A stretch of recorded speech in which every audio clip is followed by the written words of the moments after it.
কি আসলে এই অ্যাপস্টিন? অ্যাপস্টিন নিয়ে তো অনেক কথাবার্তা চারিদিকে। তো অ্যাপস্টিন নিয়ে আজকে একটু কথা বলি।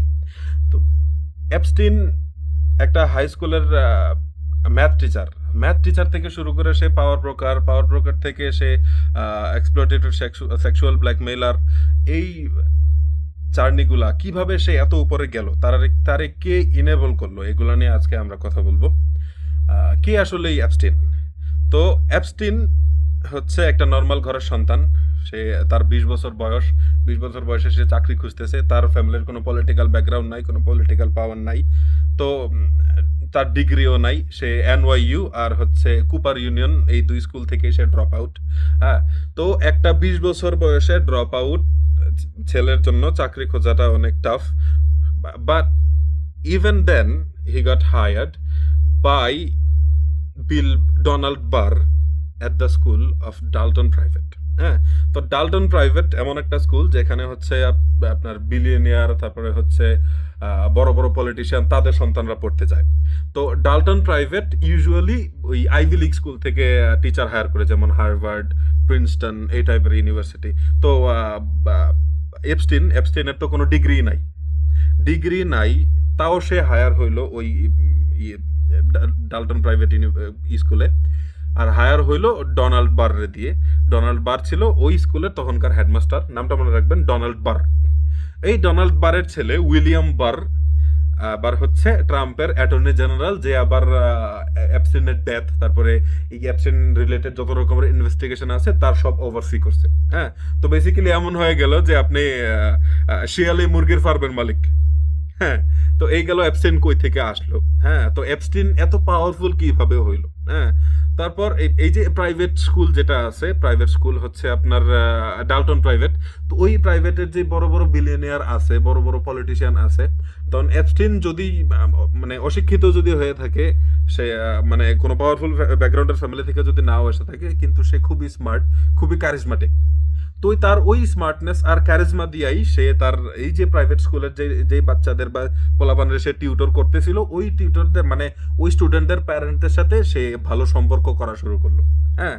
তো ওই সম্পর্কের জের ধরে সে কয়দিন পরে আপনার ওই ডাল্টন প্রাইভেটের চাকরি ছেড়ে দিয়া সে জয়েন করলো বেস্ট আর্নস নামে একটা ওয়াল স্ট্রিট ফার্মে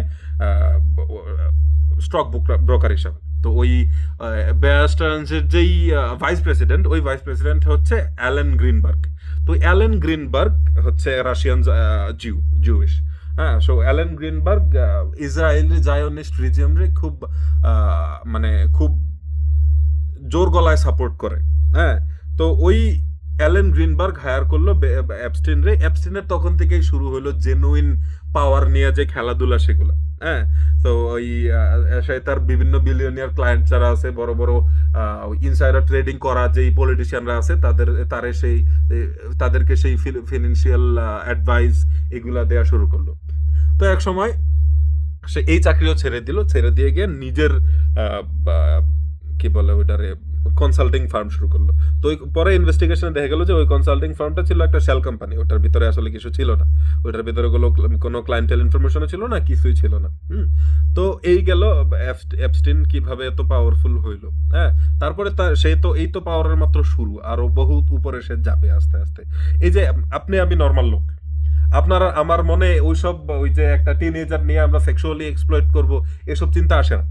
হ্যাঁ। আপনার আমার মাথায় ঘুরে হইলো প্র্যাকটিক্যাল ওয়ার্ল্ডের চিন্তা, যেমন ওই আমার মায়ের ওষুধ লাগবে, আমার মেয়ের স্কুলের ফি দিতে হবে, স্কুলের আর ইলেকট্রিসিটি বিল দিতে হবে, ওই পানির বিল দিতে হবে, এগুলো আমাদের মাথায় ঘুরে। হ্যাঁ। তবে যারা বিলিয়নিয়ার, যারা বড় বড় পলিটিশিয়ান, তাদের মাথায় ওগুলা ঘুরে না, তাদের ওগুলা নিয়ে চিন্তা নাই। হ্যাঁ।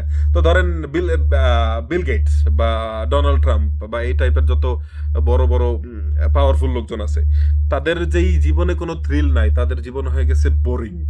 তো ওই বোরিং জীবনে একটু থ্রিল নেয়ার জন্য তারা কি করে, ওই সেক্সুয়ালি এক্সপ্লয়টেটিভ নেচারে চলে যায়। যখন তারা একটা টিনেজ মেয়ে দেখে যে শি ইজ অ্যাকচুয়ালি অ্যাফ্রেড, তখন তাদের একটা থ্রিল আসে। ওই থ্রিলটা তাদের লাইফের এক্সাইটমেন্ট। হ্যাঁ।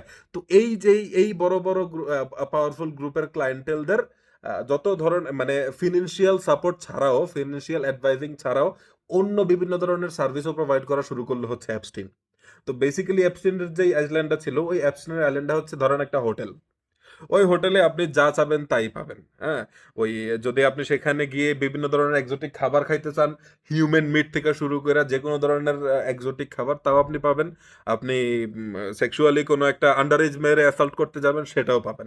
বেসিক্যালি ও একটা হোটেল ম্যানেজার।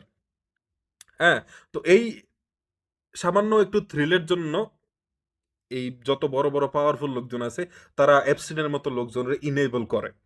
এই হলো এপস্টিনের পাওয়ারের একটা স্তর। আরো একটা স্তর আসে হচ্ছে আপনার মোসাদ থেকে। ধরেন আহ, এই যে ওয়েস্টার্ন কান্ট্রিগুলোর উপরে ইসরায়েলের এত বড় একটা চোখ হোল্ড আছে। ইসরায়েল এই যে মিডল ইস্টে এত অ্যাট্রোসিটিস করতেছে, এত আশেপাশে মানুষ মারতেছে, ওয়েস্টার্ন কান্ট্রিগুলো তাও কেন কিছু বলে না? হ্যাঁ, তো আপনি এইভাবে ধরে নিতে পারেন যে ধরেন আপনার একটা সিক্রেটিভ ইনফরমেশন লাগবে। এই ইনফরমেশনটা আপনার একটা বড় একটা ব্যক্তির কাছ থেকে লাগবে, যেমন ধরেন ডোনাল্ড ট্রাম্প বা বিল গেটস বা এই টাইপের কোনো লোকজনের কাছ থেকে। তো আপনি তাদের কি দিয়ে ব্রাইভ করবেন? তাদের কাছে টাকা, ক্ষমতা সবকিছু আছে।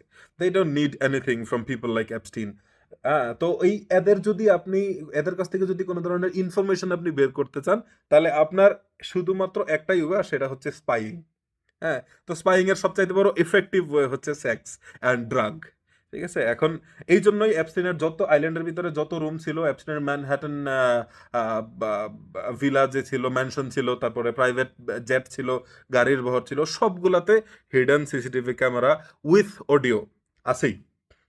তো বেসিক্যালি যদি মানে আপনি ড্রাগ এডিক্ট, ড্রাগের উপরে আছেন, সেক্সুয়ালি অ্যাট্রাক্টেড হয়ে আছেন, এই সময় একটা slip of tongue is what they are counting on. হ্যাঁ, তো এই হচ্ছে অ্যাবস্টিনের পাওয়ারের আরো একটা স্তর। তো এই যে এই সবগুলো জায়গা থেকে কম্বাইন্ড এপস্টিন আসে হলো এত পাওয়ারফুল হয়।